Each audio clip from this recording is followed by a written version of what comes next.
Welcome to the Sports Blog on the Greater STL Sports Network. Robert Bowlesby here with you. You can tweet me at rbowlesbyjar. You can tweet the Greater STL Sports Network at Greater STLSN. You can find us on Facebook and YouTube at Greater STL One Word Sports Network. You can also find us on our live account on Ustream. That's Ustream.tv. The channel's rbowlesbyjar. We're going to talk about the Rams and the Cardinals. And then we're pretty much just going to go on some just whole different stuff after that. But when I did the football show this weekend, I really didn't think that there was a chance for the Rams to be the team that they were in this game. And you know their defense is good, but you didn't know how good. And you didn't know how the offense was going to fare with a new quarterback and not really thinking that he had any weapons. But your defense won you the game. You had some good special teams plays, you had some bad special teams plays. But your defense won you this game. I mean, according to the coach's tape, which isn't always believable, you go look at NFL.com, it said Donald had 9 tackles. But coaching tape, he had 11 tackles and 2 sacks.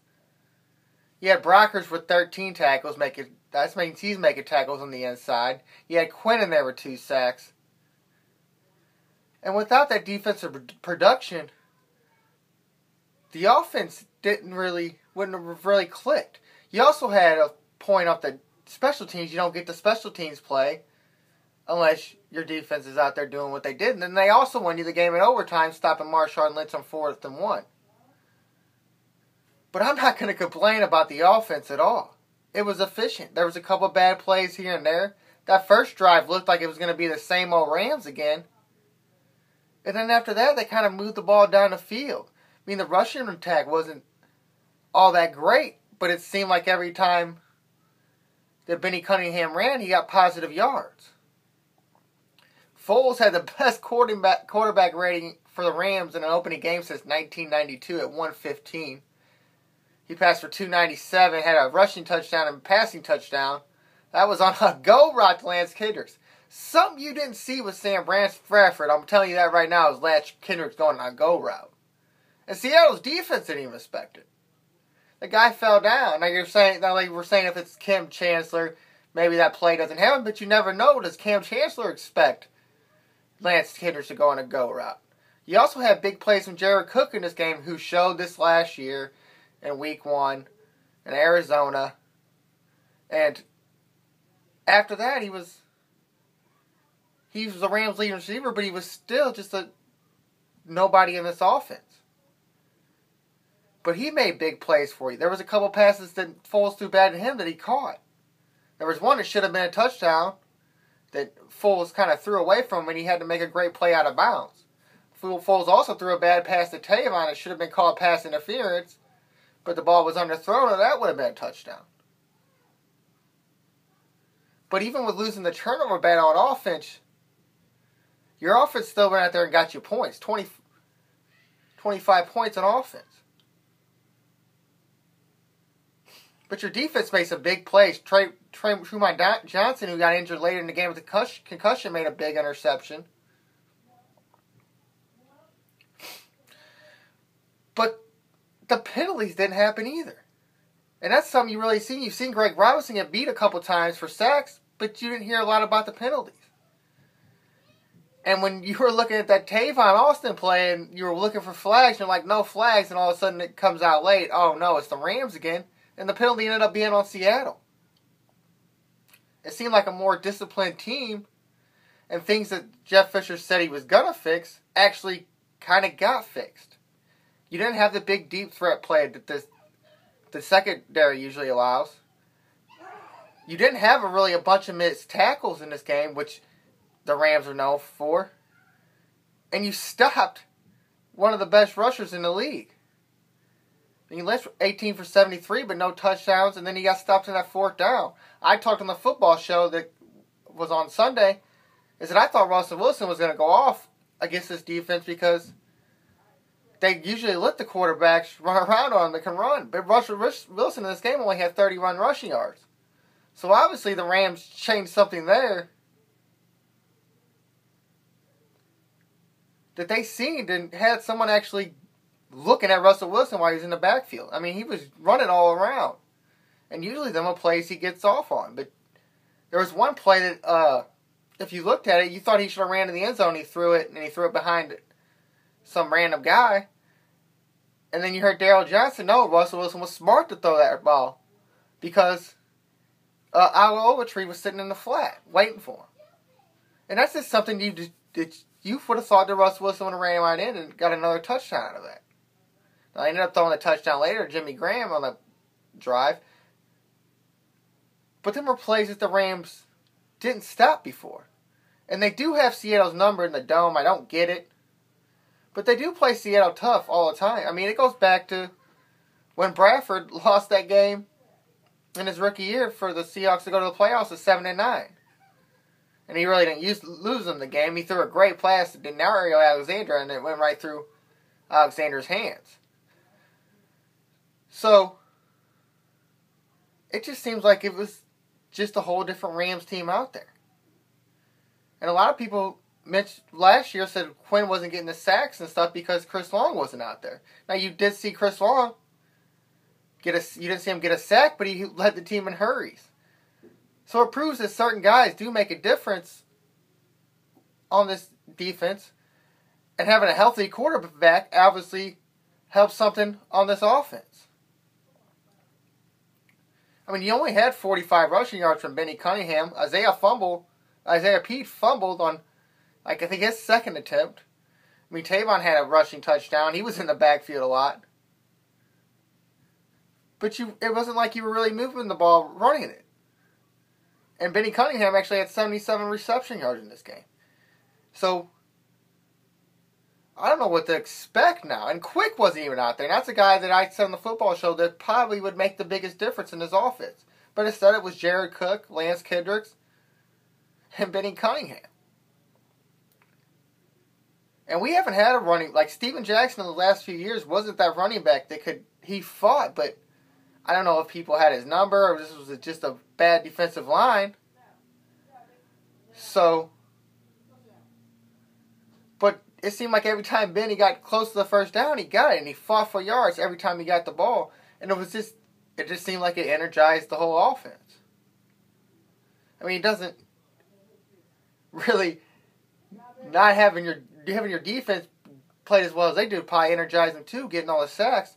But it's just something that I don't think anybody expected to see.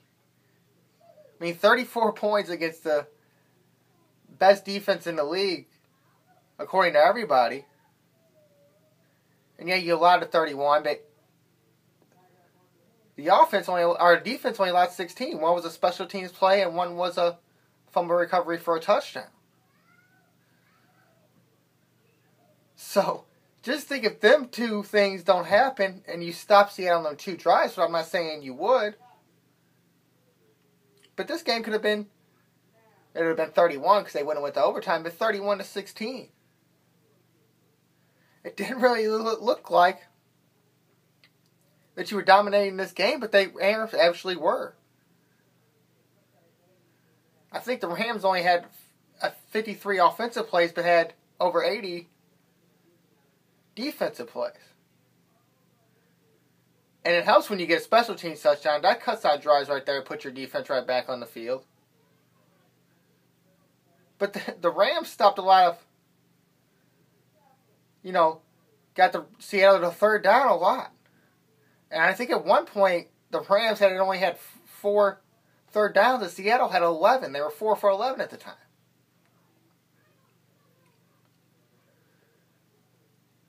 So maybe that doesn't say that you're all too efficient on defense if you're running twice, really a quarter of winning plays is your offensive running. But that's how efficient the offense was. And that's something you haven't had. And it was something that going in this game, and you see the Rams were still running the same plays, playing the first rushing play of the game was Tavon Austin, and he lost 8 yards. You thought it was the same old Rams. But then the screens are very effective. Tavon did make a couple big plays running in the ball. But you made other guys factors in this game that aren't usually factors on this team, and Kendricks and Benny Cunningham. And this could show a whole different offense when Mason and Gurley get healthy, because if you're basically using your running game without always using your running game, that's going to open up the big plays like the deep ball to Kendricks. And maybe that opens up the deep plays to Tavon, which you almost had one and Nick Foles underthrew it. So, if you bring back Gurley and Mason, I don't know how you would use them the same way, but it seemed like the screen plays worked a lot for the Rams. And the dumped offs worked a lot for the Rams. And it would seem like a more open offensive scheme, something that you didn't expect with the draft pick they made, and having a big back like Benny Cunningham in there. So, the only thing that you can really say about this game is the Rams had to cut down the turnovers. 3 lost fumbles. Foles with 2 impeded with that big one. But there was no, the special teams, that's going to happen every now and then. You really would rather see it, I guess, in the first game and still win. But the Rams have been pretty good on special teams, and your best special teams player actually got hurt on that play, on Chase Reynolds.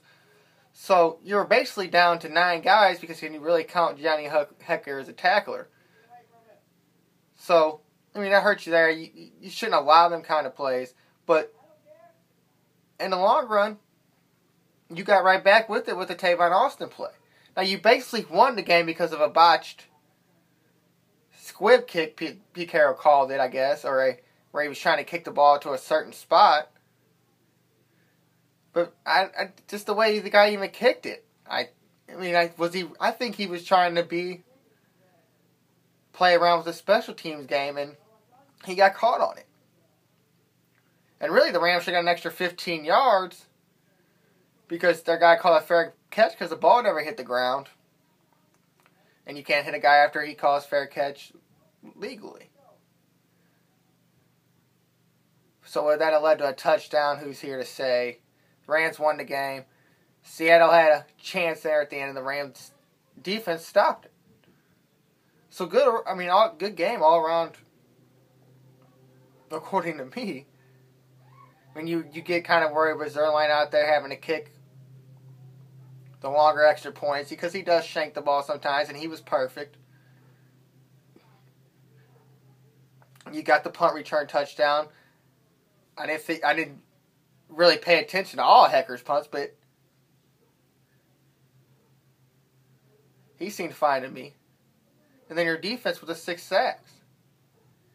And then your 2 leading tacklers, Brockers and Donald, are your 2 guys in the middle, which is going to open up big things for Robert Quinn and Chris Long, Alec Ogletree, and you've seen it opened up things for Mark Barron and LaMarcus Joyner. And like I told you when they released Joanne Dunbar, that Mark Barron had already stole that spot. And I think Akeem Ayers was on the field for 9 plays. Yeah, he's on the depth chart, but that's Mark Barron's spot. And I guess the Rams seen something where they thought that he would be efficient at doing that. And it's worked out for him. It started working out for him last year. So as you move ahead to Washington, and you're going on the road there, Washington is without Deshaun Jackson. This is a game that you don't want to have a hiccup game. Keep this going. You hope the Rams don't fall back into the Rams mode as they were really cocky about beating the Seahawks and blah, blah, blah. And hopefully they don't fall into this lackadaisical, well, we're better than the rest mode. Because I kind of want to see this team be good even with the little rumors out there. And then you come back to home and play Pittsburgh, and that's going to be a big rocking game in the Dome. Probably a lot of Pittsburgh fans, but it's still going to be a loud Dome, and it's going to be a place where Rams could steal or win. And then what I thought was going to be possibly could be an 0-5, could start off as a 3-0, and that's just something that you didn't expect when you go into this game, but yet That's how efficient this offense was. And then the defense pretty much didn't allow any big plays. They up front did what they've been doing for so long, but the back end actually held up. And now the Rams are 1-0 as they go into week 2. Let's move on to the Cardinals. Sunday was a big game. In your last 10, you're 3-7, and you've actually had a couple good starts in there. And 2 of them are against the Reds in this series. But you lost both of them games. Then you got the third one from Rocket to finally get one. And the offense finally kind of backed the pitching here for once. I mean, but some of the pitchers you've lost to in this last 10, this 3-7, J.A. Happ, Dan Herron. I mean, Jason Hamill's a better pitcher. But I don't call him a pitcher that you should have to worry about losing to. John Lamb, Michael Lorenzen, Anthony Delastani. And why some of the people are still in the lineup and batting the positions that they're in is bothersome. Because you got a guy like Tommy Pham who's been hot. And Mike Matheny just, I guess you got to get John Jay going for the playoffs. You got to get him some time going.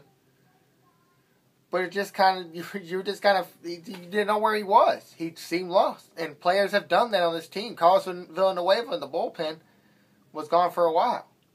Now, other times it's worked for rest. Like, Colt Long was out for 4 games. Johnny Peralta's getting a lot of rest here lately. And it gets some guys that you might want to see on your playoff roster, like Greg Garcia, who seems like he's taken over Pete Cosma's backup shortstop spot and can really do something for you as a pitch hitter. You also now know that Piscotty's got to be somewhere on this roster. If he's not starting, he's got to replace somebody that's on the bench already or split time with Adams, which steals times from Moss and Reynolds.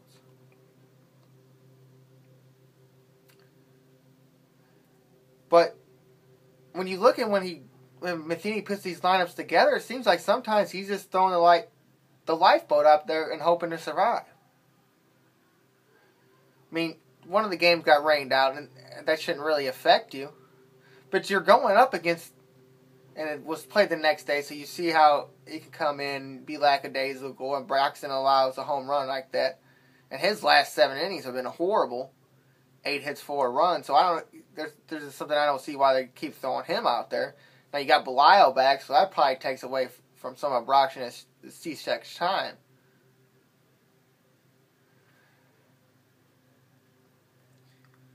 But you're playing some of the bad teams, and you started the series losing to some of the best teams in your division. Now you're losing to the bad ones. And you just hope this ain't going to be a long stretch going, but I mean, you got to become much happier today. Adams was in the lineup tonight against Milwaukee, and then Holiday, after running the bases, was activated. So you can see that somewhere in here, this offense is probably going to get somewhat better. But the starting pitching have been getting rocked of late. And you didn't know what was going on. And it's got to be a little bit of fatigue and a little bit of, they're finally not pitching perfect anymore. They're missing some of their spots. And, you're getting late in the season. You've thrown a lot of innings. And Lynn said he was mad about his last start because they moved everybody back a day. And it said it messed up his rhythm. And he really didn't seem like a guy that needed it. But like Michael Walken, his last start before Sunday was 4 innings, 6 hits, 6 earned runs. And it just wasn't a Michael Walken start. And finally Garcia got roughed up. And then you had to start worrying about that. But you'd like to see that basically in the last 3 games, the pitching settled down a little bit. Lynn's start was a little rough, allowing a 3-run home run to Schumacher, but he had a no-hitter going through 5 before that. So, hopefully the offense starts coming around as the pitching has calmed back down a little bit. But you still lost 2 of them games. You only won 1. Lost 3 or 4 to Cincinnati. And now it's starting to tax this bullpen. I mean, a guy like Villanueva, even though, like I said, he was a ghost for a while, now he's actually been getting in a lot of games. Over his last 15, 29 and 2/3 innings, 4.55 ERA. Over his last 7, 13 and 2/3 innings, 7.24 ERA. 11 earned runs in that time. So I don't know what they noticed early in the season, that maybe to start working him more down towards the end of the season, maybe just start getting him loosened up for the postseason, but it hasn't worked. And he's still only got a 2.98 ERA, thrown 57 innings this year, which is one of the lowest amounts of his career. But when you put people in situations that they're not going to win, I mean, bad things are going to happen. Having a guy like Choate that can't get anybody out. And when guys like Manis start struggling, it's going to affect guys like Villanueva, who has to come in there and try to clean up the usual cleaning up guys' mess. I mean, but the lineup hasn't helped you lately. Mosso for his last 21. Reynolds, 1 for his last 16. Peralta, 2 of his last 20. 8 of his last 49. So, you're getting to a point where even if you put guys in a situation to give you a chance to win, the offense isn't helping you anyways. And you've noticed that he's starting to rest. Matheny's starting to rest guys and that are starting to get fatigued. But then he's mixing and matching, and when you put guys that aren't capable of batting in the spots that you're putting them in, you're going to have not a very good lineup. It seems like I said, some of the lineups he just threw out the lifeboat out there.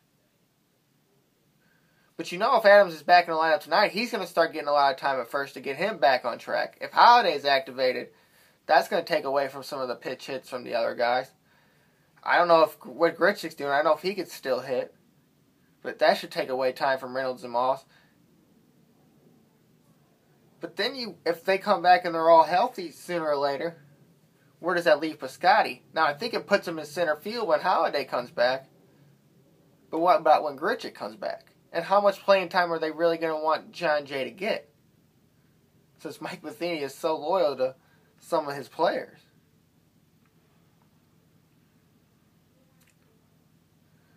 But you kind of like seeing the little power surge of Crawford. They're saying he can still do that. But like I said, he's trying to find an in-between. Which he should find an in-between, because you can't have your leadoff guy batting 250. That's not the best way to go. I mean, the Dodgers had their leadoff hitter batting 200 all year just because he had power.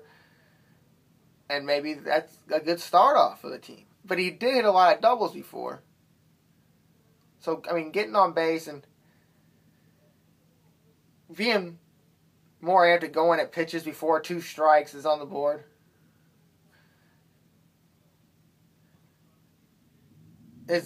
He's got to find a happy medium with that, and so do we.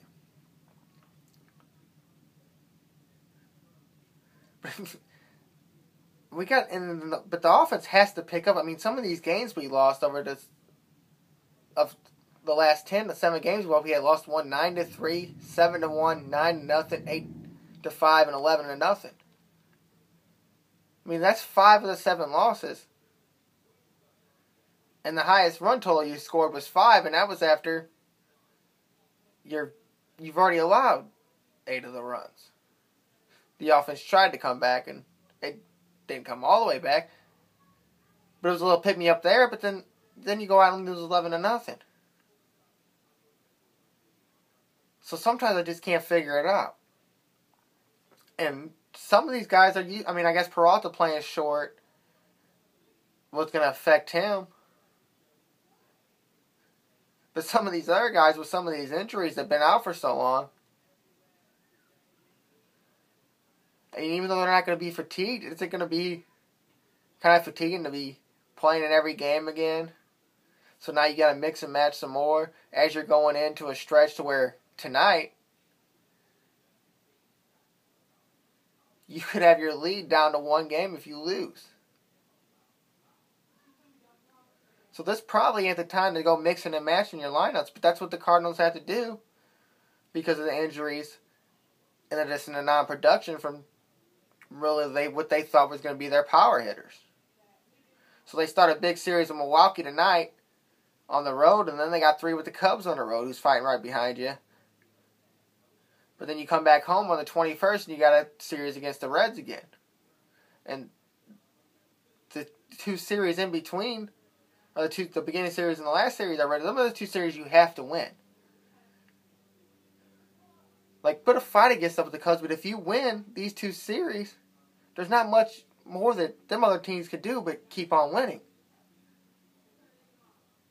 So even if you lose a bunch of games to the Cubs, but you win these 2 series, now the Cubs have to go out there and win every game. And they're playing the Pirates in the series where you're playing the Brewers. So how far back will they be after that? All right, we'll take a break and we'll come right back on the Sports Blog on the Greater STL Sports Network.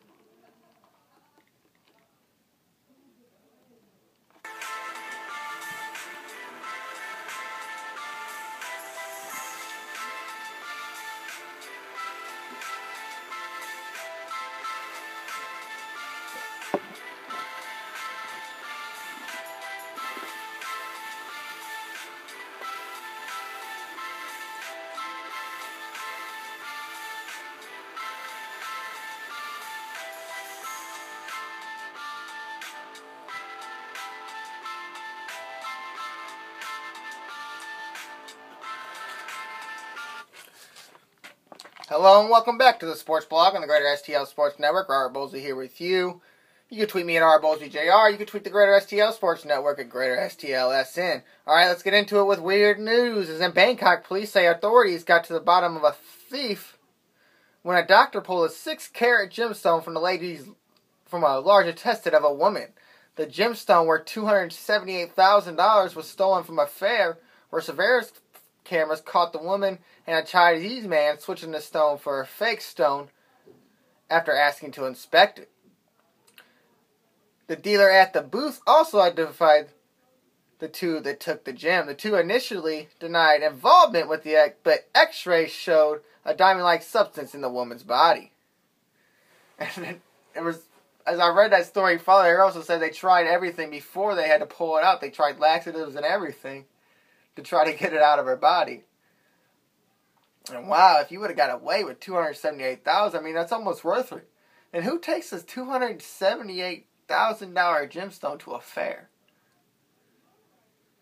I mean, if I got $278,000 worth of something, I'm going to like some kind of like bank vault or something if you want to see the stone. I'm not just sitting out there at some fair where I have to be caught on security, where the guy has to be caught on security cameras doing it, and they almost got away. They were on their way to the airport. So, the crazy things even happen in Bangkok.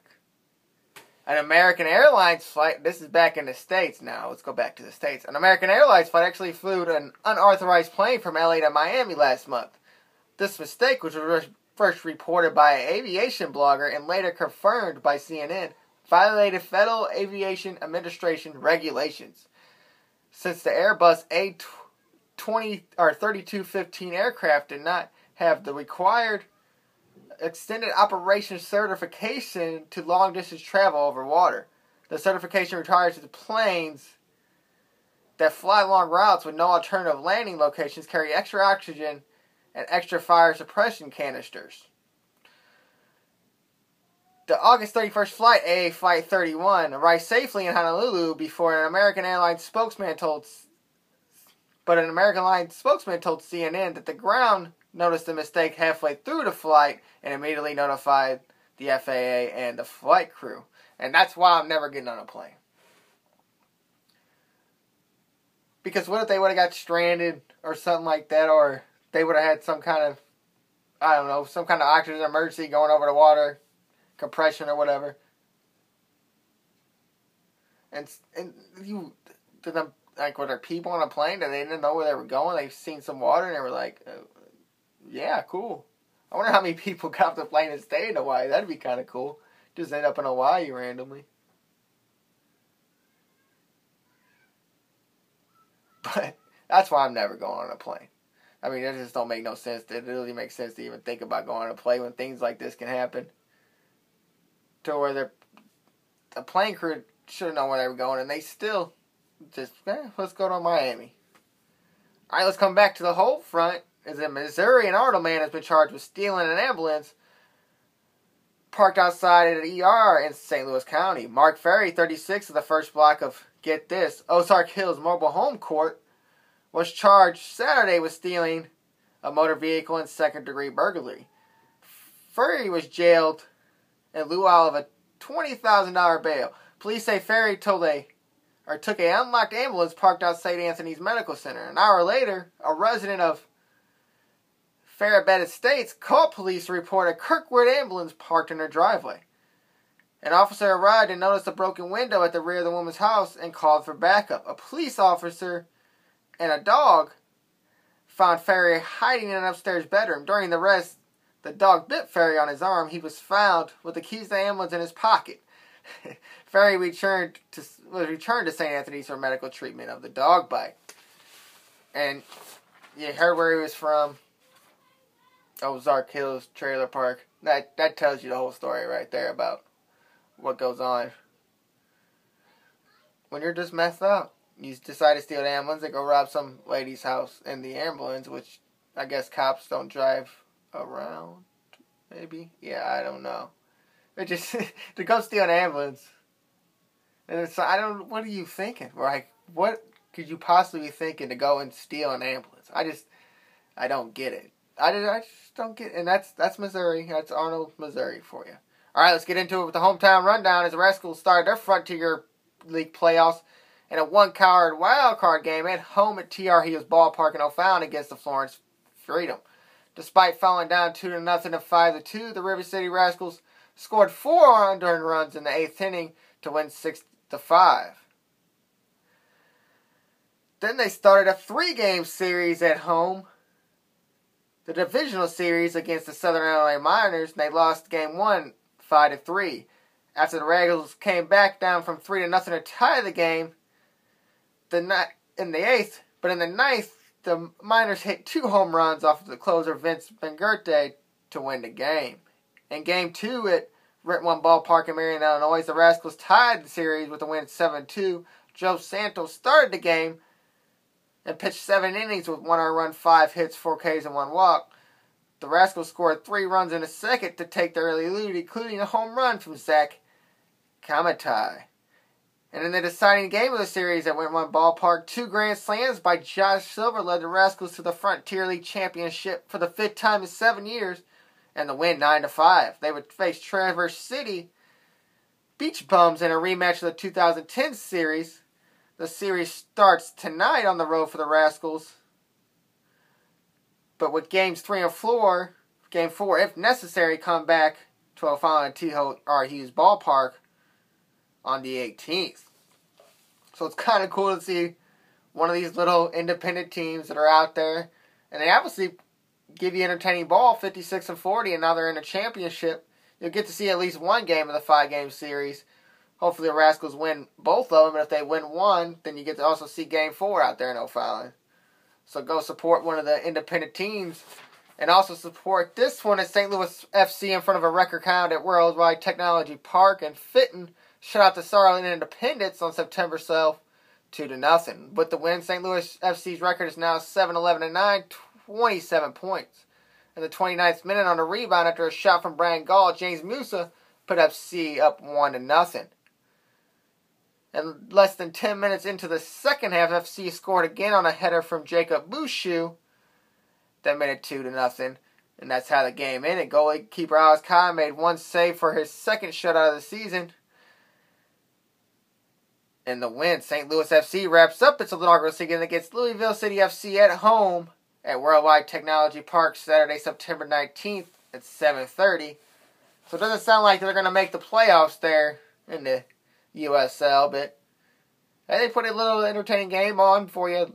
Last game, if you watched the game, it was actually, it seemed like they went 90 minutes finally of offense. And you haven't really seen that from St. Louis FC, as it seems like they usually in the next second half, they shut down like halfway through it, and they usually allow a lot of offensive pressure, which leads to a lot of goals against. So it was nice to see them go out there and kind of have basically the ball for the whole second half, it seemed like. Now, this is why I said we're going to get in a lot of randomness today, is I found a couple stories about the New York Yankees. And one I actually heard a couple weeks ago on the Dan Patrick show talking about it. But I kind of wanted to go at it too. And then I got another crazy one on the Yankees coming after that. But this one, first from the New York Daily News, Anthony McCarron. He wrote it on September 19th. Or August 19th, excuse me. In the middle of a contentious contract negotiations with Derek Jeter in 2010, Yankees GM Brian Cashman told the pinstripe icon that he would prefer to have Troy Tulowitzki playing shortstop the next season, according to the new SI piece of Cashman. The story, written by S.L. Price, says that in one of their final face-to-face meetings, Jeter asked the GM, "Who would you rather have playing shortstop this year rather than me?" Cashman replied, "Do you really want me to answer that?" Given the go-ahead, Cashman named Troy Tulowitzki then to start with the Rockies and was prepared to rattle off a list of other names, the story said. Cashman also added, "We're not paying extra money for popularity. We're paying for performance." The moment was diffused, and the two sides eventually agreed on a 3-year deal worth $51 million. Cashman also called Jeter the greatest player I will ever have in the story. But the Price profile also says that Cashman was impatient with what Price writes were Jeter's diva-like tendencies, and the GM enjoyed being one of the few people to tell the captain no. Reached by phone Wednesday, Cashman said of the Tulo thing, I don't know what I wrote there. "I don't provide the information. I didn't confirm or deny it. Price asked me about it. I said it was a private meeting." But Cashman asked, "If players ask me questions, I will answer directly and honestly." So it kind of sounds like it might be true, but you'll see. Asked about the diva-like tendencies, Price words, not Cashman's. Cashman said, "I didn't say diva-like tendencies. It's a piece he wrote. He put it together. You'd have to ask him about that. There's no quotes about that for me. He did a lot of homework." Does Cashman have any issues with the story? No, I don't have any problems with the piece. There's what's letting you know it's probably true. Cashman is portrayed as frank and is quoted saying, "Sometimes honesty hurts. But if you're being paid to do a job, do the job. You have to honor the job description. If not, you're a fraud or stealing money. You can't fake your way doing this. You either do it or you don't." The story also noted that Cashman was embarrassed in his 2013 quote saying of Alex Rodriguez about the whole steroid thing, "Alex should just shut the F up." "I think I handle myself in a professional manner most times. And that was one of the rare occurrences I didn't," Cashman said. "I said what I felt, but sometimes it's best not to do so. That's all territory covered already. Not my best moment. I've had a few of those."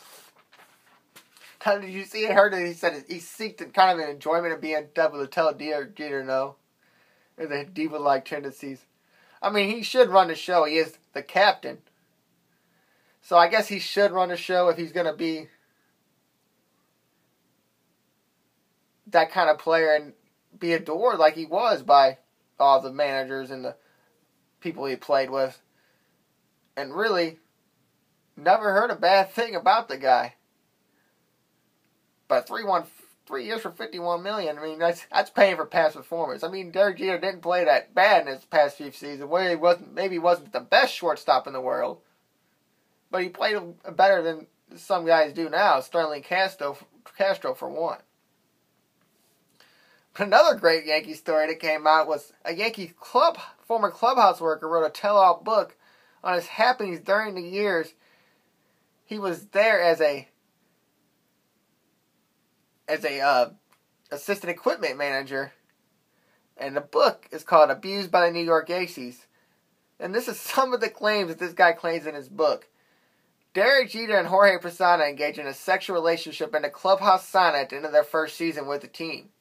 Jeter Posada then allowed Paul Priore, writer of the book, to perform oral sex on them in order to keep him quiet. So he said, "Hey, I'll stay quiet about this if I can perform oral sex on you." This is, you're going to hear a lot of things. And supposedly a lot of the things about Steinbrenner is true, but a lot of the other things you heard are not. But that's the first one.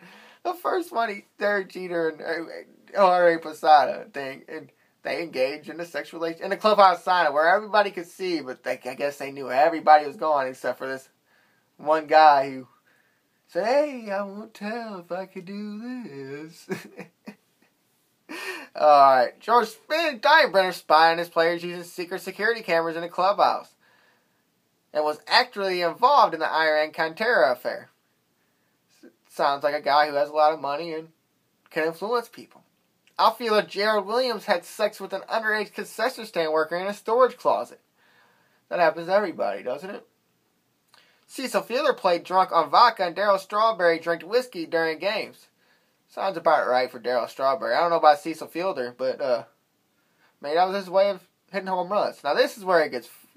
This is another funny one. Bob Wickman, Jeff Nelson, and Mario Venter tried to sexually assault him with a baseball bat. I mean, but if he's asking people to give them when he, but it is a crazy clan, and you think that crazy stuff happens at clubhouse, but with the random equipment guy, Bat Boys also created a market of forged autographs on Yankees memorabilia. I hope they did. That would be a pretty smart thing to do. Now, Gary Tushnik, who is Pereira's co-writer, and Pereira have taken their promotional book tour to places as the U.S. Attorney General's office and the office of Congressman Elijah E. Cummings, among others, urging them to investigate. The duplications and unethical business practices of George Steinbrenner from the time he purchased the team with partners in 1973. George Steinbrenner, a twice convicted felon, had ordered his office staff, who dealt with financial matters, to keep two sets of books, one official and the other temporary. The temporary set was routinely and systematically destroyed. Priore observed office staffers carting boxes of papers to the stadium basement where the papers were dumped into a large metal container and incinerated. He said the number of staffers had discreetly revealed to him the instances of so-called dummy corporation. Furthermore, in 1996, Priore observed 3 levels of gambling in the Yankees clubhouse.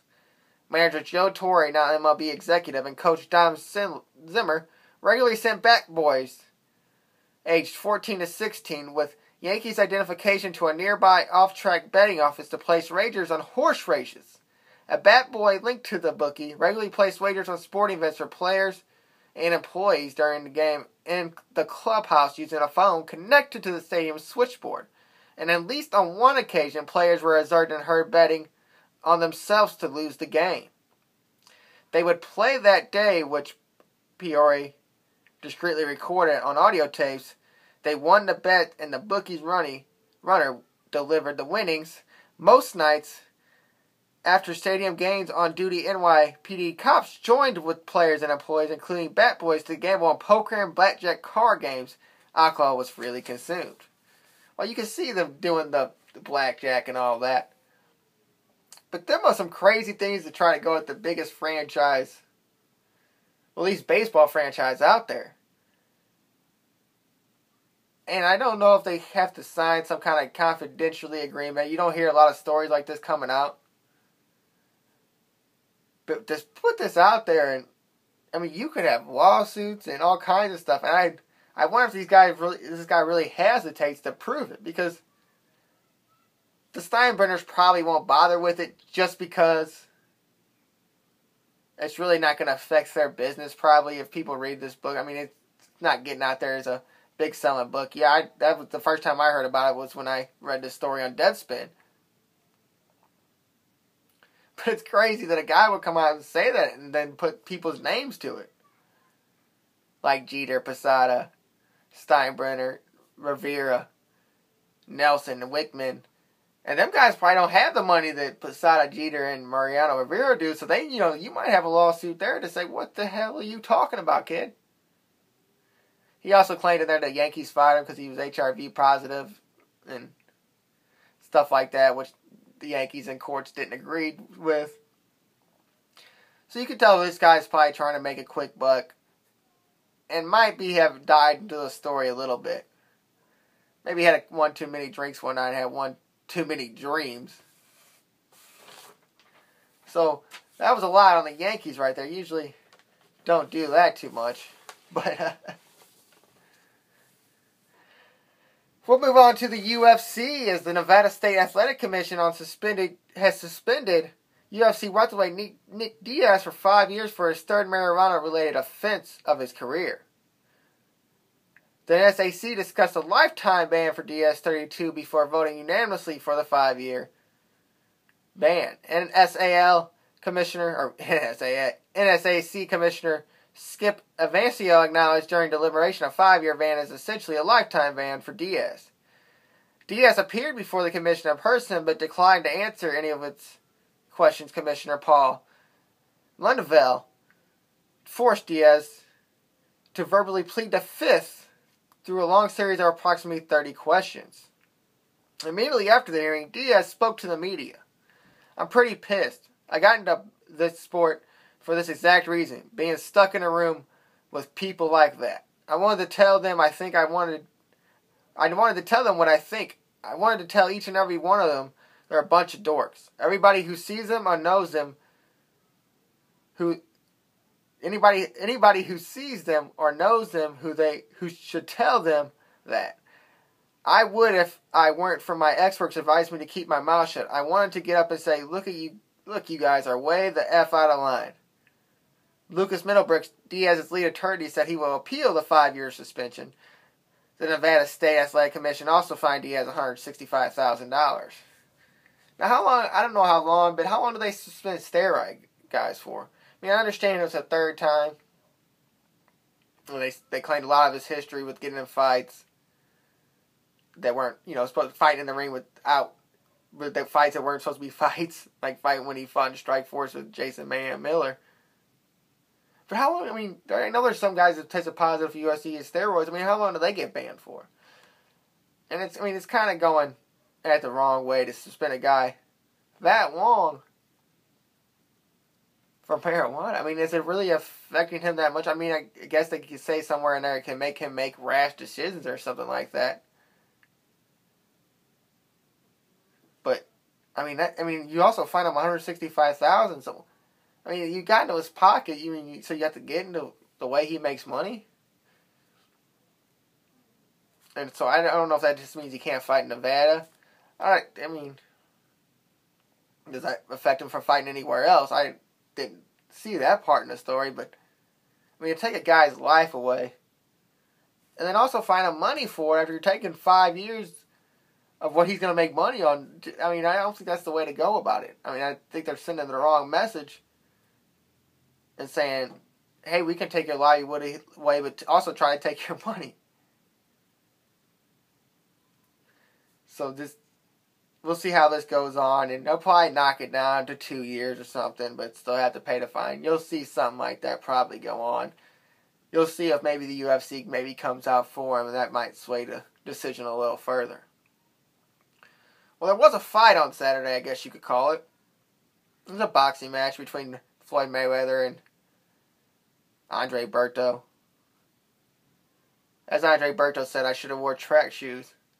But Mayweather actually, in the first few rounds, actually tried to throw little punches. And I think he probably got hit a couple times and was like, no, I'm not doing this anymore.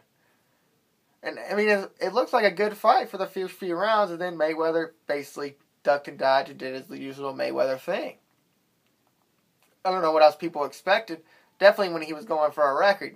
You thought maybe he would go after him enough to knock him out. But you never really know what Floyd Mayweather is going to do in a fight.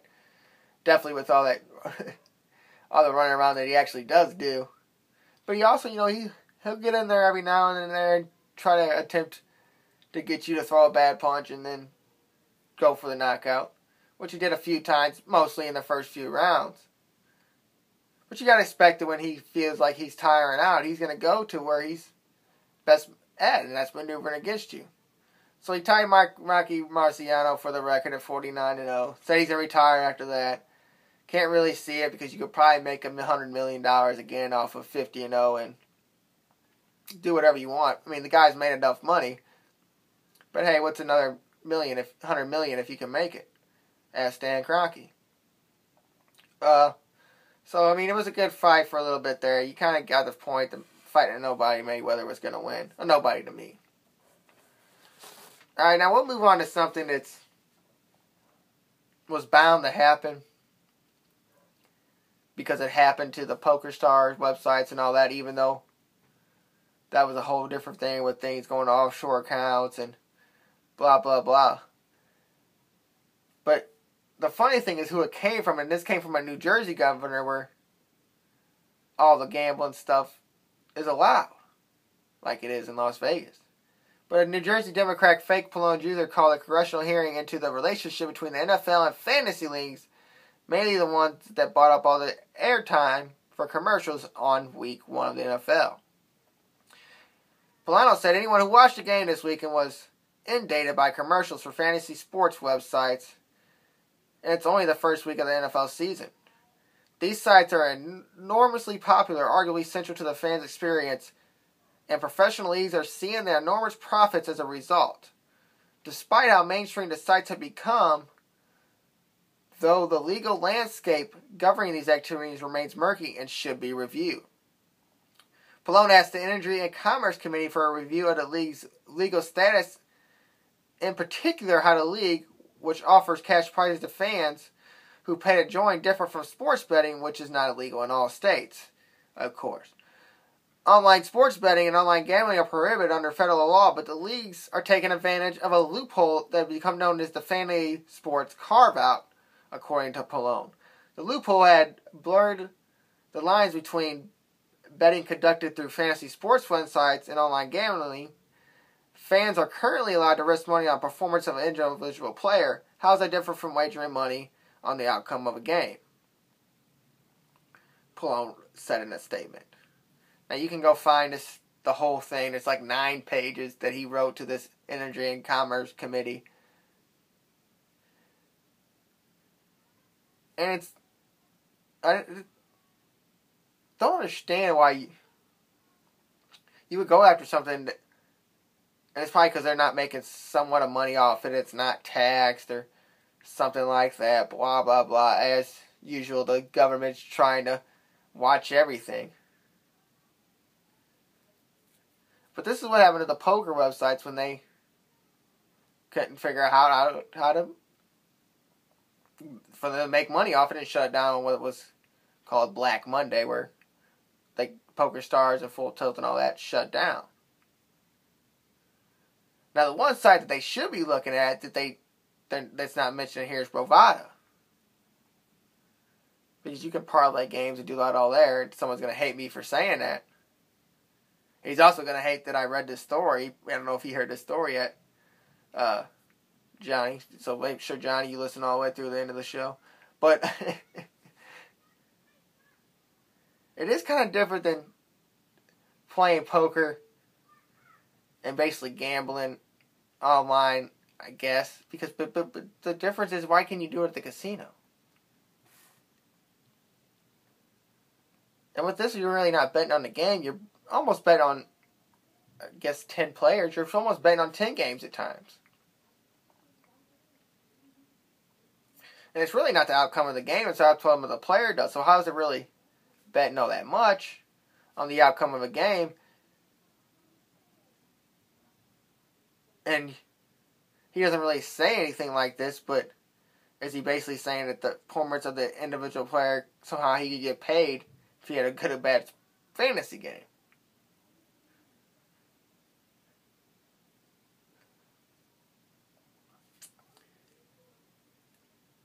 But to go after this when you're one of the states that allow the gambling, why would you even worry about it? other than just somehow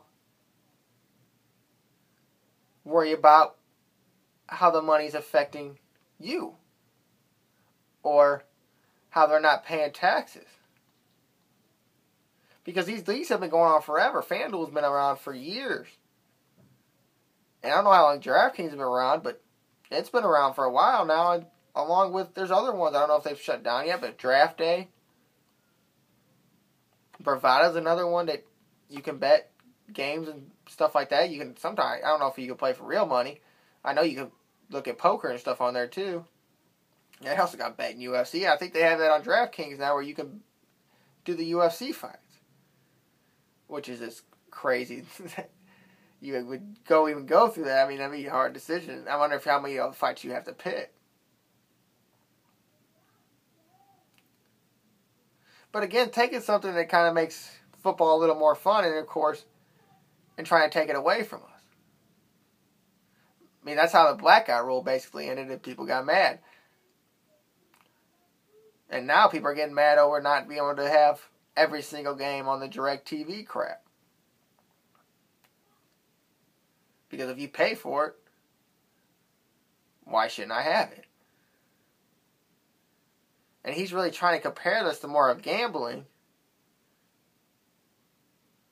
than it really is. I guess because you're risking money, it affords it a way of gambling.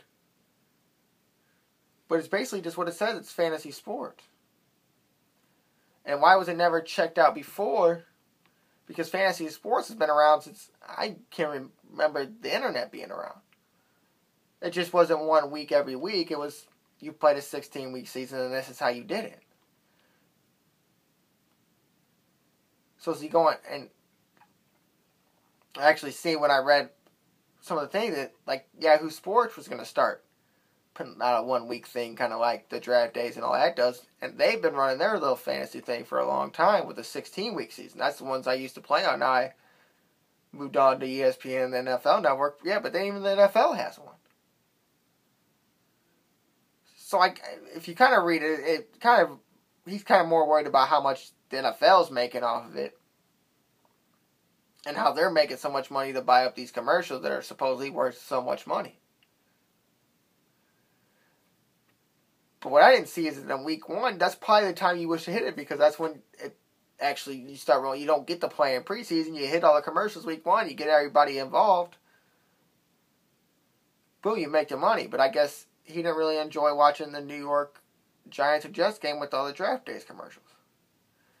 And maybe he's not a sports betting guy. Maybe he sees there's something wrong with it. There's always them kind of guys that see something wrong with something that doesn't bother nobody else.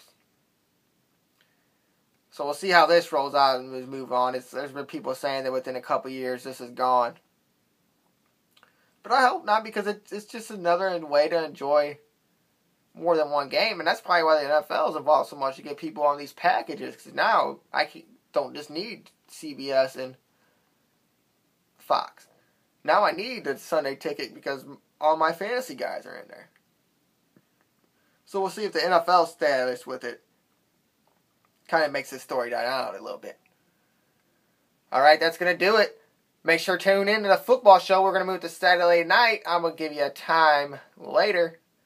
I'm Robert Bowlesby, and this has been the Sports Blog on the Greater STL Sports Network.